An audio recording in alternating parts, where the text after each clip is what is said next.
Welcome back, everyone, to impressive title screen. It is. I don't know why I didn't realize. I guess it just looks so much like Thief 3 that I'm just like subconsciously like, oh, it's just Thief 3. But it's not! It's 2. Oh my god, last time I had a breakdown of whiny proportions here where I'm like, oh, Black Alley, oh, how I missed thee. And there's this one door, spoiler. Spoiler for about 30 seconds in the future, as long as this thing continues loading.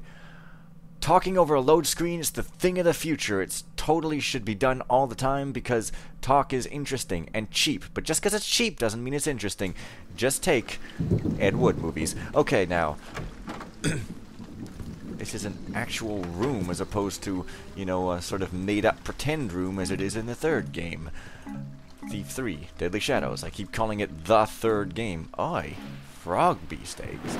Now that sounds like a very odd... Uh-oh. Thing to be selling. I forgot. There's people out there and I'm making noise. Where's everybody else? Nowhere? Somewhere? Anywhere? I don't know!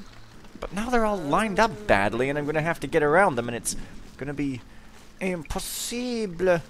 Seriously, you guys. I mean... Oh, dicks. Back to the sneak. Back to the sneak after the hack at some weird long-necked guys with a wrench. Yes. Well, fortunately there seems to be lots of shadows. Oi. Property of Elias Jordan, Norrington Court, Stone Market. What the shit? We're supposed to get up on the roof to get in here, is that it? Wait a minute. No, of course not. No, but I need some kind of key. Well, this... Wait, is this the wait a minute. Inventor in Stone Market proper. Oh, that's like a crate for him or something, but then I have to get a key for this as it looks important. Otherwise they wouldn't make me have to get a key for this as it looks important. Now, guessing there's still some loot underneath this vent. Guessing there's not still a little purple bit in the wall there. Because, as we know, Thief Deadly Shadows is the most polished of thieves. And if you argue, I will say, hey guy, I'm joking. What? Hey. Get on, get away from me, and stop walking around with your bare feet. It's not good for the road. It causes potholes and rifts in space-time. You can't use warp speed anymore because it's too cool. We gotta make it environmental.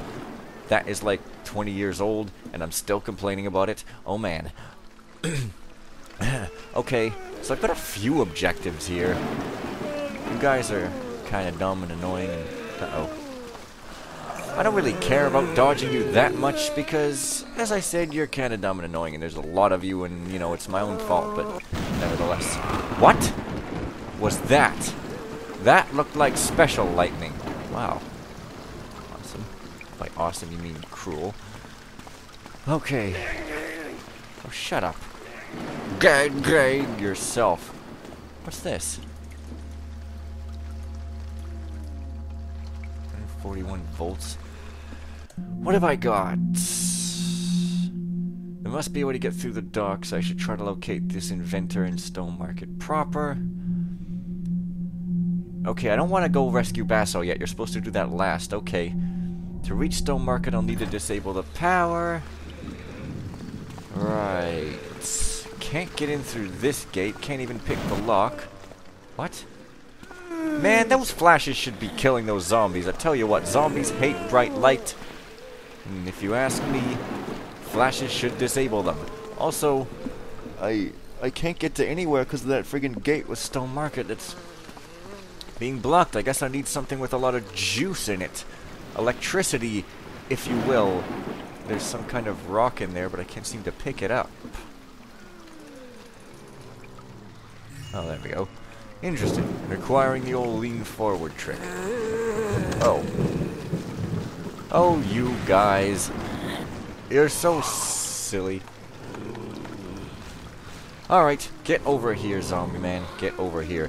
Get hit by lightning. That's a terrible thing to say to zombies. It's on par with, like, get dead and cancerous. It's very, you know, because it's like the equivalent. I don't know. Light to zombies is like smoking. It gives you cancer. And he can follow me in because I let him. I don't know where to begin. It all started as a few stray undead wandering around the city. Well, that's fine, obviously. People assumed it was a freak thing, that maybe they came from the graveyard or the coroner's office. But they kept showing up, and they kept coming and killing. Rumors say it originated in Old Quarter, but no one seems to know the real cause or who was responsible. Within days, the city was lost. People panicked and began looting, collecting supplies, food, weapons, just about anything. Many left the city to the northwest, but only God knows where they're going. The City Watch stayed vigilant for a while, commandeering any weapon they could get their hands on. They even had some new high-tech gadgets at their disposal, made by an inventor over in Stone Market proper. They tried to take down the undead in groups as best they could, but eventually they were overwhelmed as well. Now, just a scant week after it began, the city is literally a graveyard. Was I unconscious for a week? I mean, you die from lack of food and water and stuff. What? Those things roam the streets, bloodthirsty and looking for food. Human food. Some people stay in their homes, holed up, hoping that it will miraculously all just come to an end. I'm no different at the moment, but I've come to the realization that I need to make a run for it. I still hold out hope that a cure or solution will be found, and that one day the city will return to normal. Before things got really bad, I was able to block the entrance to my bookstore over near the fountain. Part of me would die if I knew those things ever managed to get in and destroy all my beloved books. They don't seem to have any interest in that type of thing, but you never know. My alternate entrance is still available if it becomes necessary, and I don't think the undead know how to work a key into a lock. I've left a spare hidden up in my bedroom in case I ever come back here, which at the moment seems doubtful. So I must carry on. I've packed a few things and I'm heading for the docks. Some brave messenger was traveling the streets a few hours ago, knocking on doors and saying that there are a few boats remaining in the harbor. The plan is to sail out tomorrow morning. They're putting notices up through Stone Market as well. I'm heading that way in hopes of getting on a ship and leaving this place. It won't be an easy trip, but I think I can make it. There was a rumor early on that some of the nobles and city officials were creating a rendezvous on one of the islands to the southeast of here. Hopefully we can find it.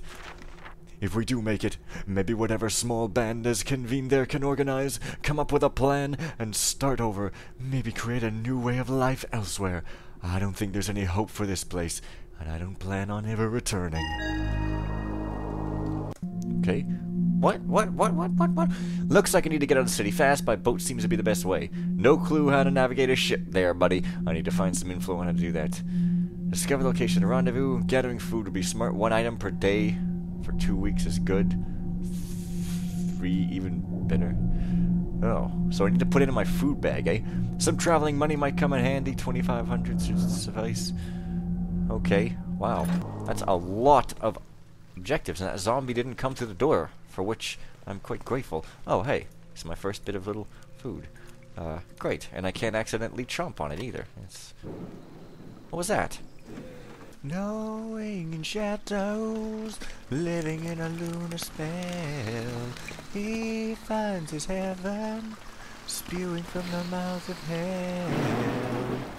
Right. Oh. It was nothing. Ha ha ha ha. Yes. And I happen to have played Haplos Mission, which was also based on this map, so I, you know, combined with having played the third game a while ago, I do kind of remember a bit about this one place up here. What? What?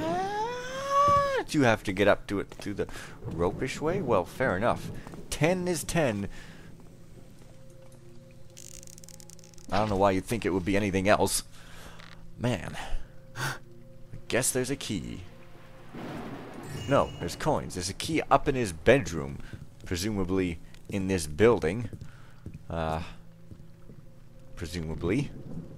Could be anywhere. Could be on a desk. Or under the bed.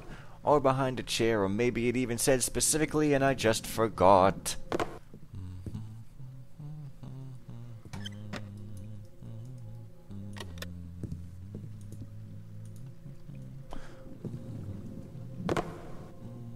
What? Oh, I see. It's somewhere in here, but you can't see it. But it is here. Slightly odd, but I guess the fireplace, if you're gonna frob randomly, the fireplace might be a good random place to frob. To the bookstore! Perhaps I should make the exciting journey there manually, because it's exciting and stuff. Whatever. Whatever, man. These dudes, they don't know anything about... What? Okay, alternate entrance. Well, this looks like an alternate entrance, but... It's not, because there's no keyhole, unless it's behind here, but no, it isn't. It's not really anywhere, in fact.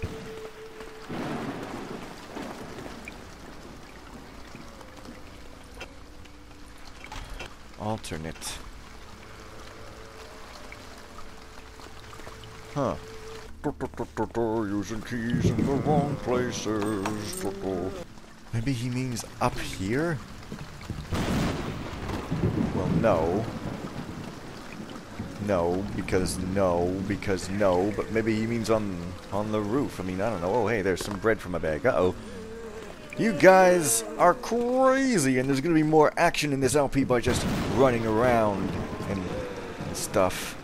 And so I'm going to run around because action is awesome. Oh, wait. Can't really get onto the roof. Can't.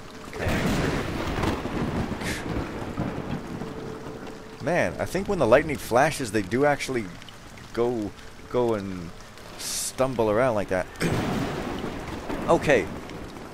If there were an alternate entrance, it would be on this side, however. Like, you know, like you'd think, and... What the hell? What the hell's that? Okay, that's... Yeah, that's just that. Yeah, it would kind of be this side of Black Alley, but there's not really... Well, there's this. Of course, I mean, whatever. I don't remember this map well enough to remember if there's an alternate entrance, but I think if there is, it would be way on the other side of town or something. Wait a minute. What have we got up here? Come on, now. It's almost like 159 volts. Yeah, but I can't... Am I supposed to, like... Wait.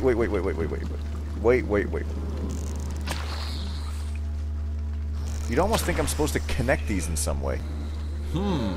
Maybe, but maybe not. That's a disappointing sort of place. I don't really even get to get higher.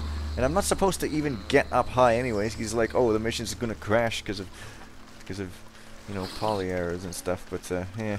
I never had that problem with Haplos missions, so who knows. Alternate entrance. I'm missing something obvious. I can tell. It's gotta be the only other entrance. There's gotta be a keyhole, like, hidden really... Facepalm. Well, there we go, then. Except... Oh. Wow. In a bookstore. It's amazing. Looks like there might be some fun and entertaining reading material.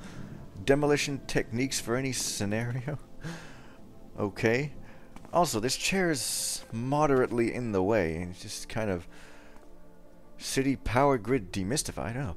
Most consumers take for granted the benefits brought into their everyday lives by the functioning power systems of the city works grid. Often seen as a complex network of wiring and mechanical hardware, the basis of these systems is actually quite simple.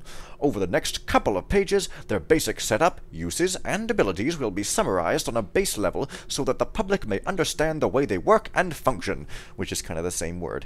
The basis for all power is steam generation. This is normally achieved by heating water to specific high temperature levels, usually in some type of closed boiler system which is continually running.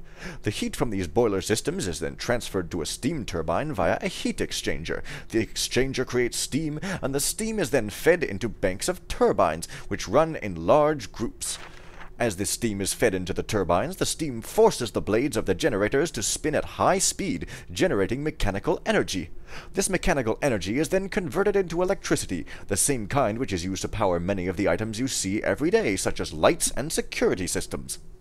However, the energy created by these systems is of a very high voltage and must be run through transformers to reduce it to a level where it can be used practically. The electricity then runs from the transformers into coil systems located throughout the city. These coil systems store power locally until such time when it is needed to feed an electrical device. Interesting. Coils run at varying degrees of efficiency, usually based on their age and quality of materials. Most coils will have a label from the manufacturer specifying the maximum output of power. Each coil will also have a conductive element located nearby, which is required to keep the flow of electricity stable. The most standard element used in the modern era is a cylinder of stradonium, which is identified by its grayish color. As long as the above configuration is intact, systems for any particular district of the city should be able to run at full power and efficiency for extended periods of time. In doing so, the CityWorks grid system brings everyday comforts to residents of the city on an ongoing and often seamless basis. Wow, that's pretty real life and stuff. Also, what was... Proper demolition procedures can prove vital to many types of construction and development projects. This volume details some well-known tactics in this area, providing the safest possible methods for implementation. Whether clearing out rock or minerals in a quarry, trees or other foliage in the forest, or man-made elements such as iron or steel in a civil environment, it is always important to understand your surroundings, and not just the materials to be removed or destroyed. Not taking one's environment into account can result in many negative outcomes, ranging from simple ineffectiveness to the generation of dangerous conditions, resulting in injury or sometimes even death. The following scenarios should be matched to your particular situation for maximum effectiveness. These methods have been researched extensively and should provide the results desired. Area method. When large geographical areas need to be cleared, the best method is to arrange explosives in a circular manner and then detonate from the inside. For organic materials, firebombs work best. For more sturdy man-made materials, sunburst devices are suggested. Single object method. If the goal is to demolish an individual target, the best arrangement is to place explosives at the base and top of the item in question. Upon detonation, the item should be subject to a squeezing effect that will reduce it to smaller debris, which can be cleared by hand. Narrow channel method. When clearing long passages or corridor-shaped areas, typically in mountainous locales where the surrounding environment should be kept intact, the best method is to arrange 2 vessels of explosive powder and place an explosive device between them. Okay. All items should be on approximately the same level. Upon detonation, a twisting, focused wave of destruction should clear the path ahead and behind, while leaving the adjoining areas damage-free. Man-made structure method. In these cases, when the goal is to destroy a building or large wall, the main objective is typically to demolish with control, as these structures are normally in populated areas. In this situation, the best plan is to plant explosives at opposite corners at each 10 to 12 foot elevation of said object. In this way, the blast wave will blow inward and create minimal collateral damage. If the explicit instructions above are followed, your particular project should proceed in the most effective and economical way while providing a safe working environment for all involved. And of course, I'm going to save here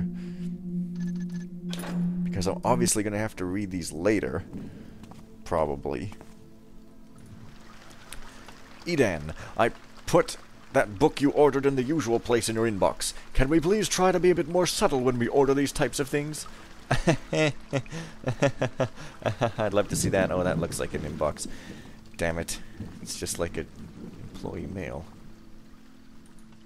Marcus, Genevieve, Eden, Saren. Marcus, I've told you 1,000,000 times, do not take the key to the private reading area home with you each night. Knowing you, you'll probably fall into a drunken stupor and drop the damn thing down the drain where it will be lost forever. Okay, well, I'm looking in a drain, I guess. Genevieve. Oh, come on. Oh. I was expecting something dirty. That's disappointing. Lockpicking for Taffer's Revised Edition. Dossier on lock systems strictly for underground purposes, not for general circulation. Author anonymous. Most standard locks are designed with a relatively simple set of pins and tumblers. Skilled locksmiths and thieves, through patience, will easily be able to open these locks using a standard set of lockpicks, usually ones with a square and triangle-shaped head. Recently, however, a new lock system has been used on higher-end security systems. Designed by the famous locksmith Jal Renard, these locks can be identified by their red and orange colors. The red locks are considered a step above normal locks, and the orange locks are a step even above the red. The reds can be handled with standard lockpicks, however the oranges require a third lockpick in the thief's arsenal, something thin and hookhead, as opposed to the blockiness of the square and triangle version. The major flaw in these new lock systems is the serial number associated with them, usually located on a placard nearby. Due to the complexity of the lock and the maintenance required, Renard wanted to be able to identify the models of all his locks at their individual locations, assuming most interested parties would not be able to interpret his coding. However, the meaning of these numbers has now been deciphered.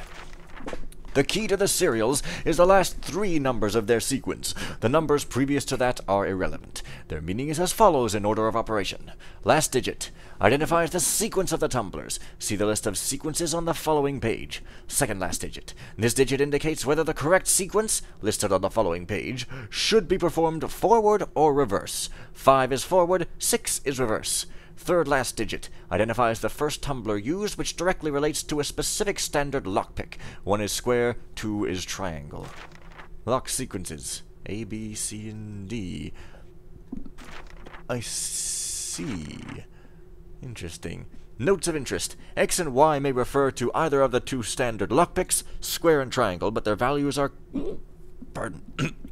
constant within each sequence.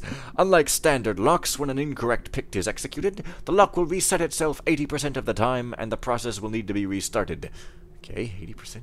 For orange locks, the 3rd and 5th picks in the final sequence will always use the thin lockpick. Wow, complicated. Except for the lock's starting position, normal indicators for tumbler advancement may be false. In some cases, they may be completely random. Fine. Next time is next time. See you guys later.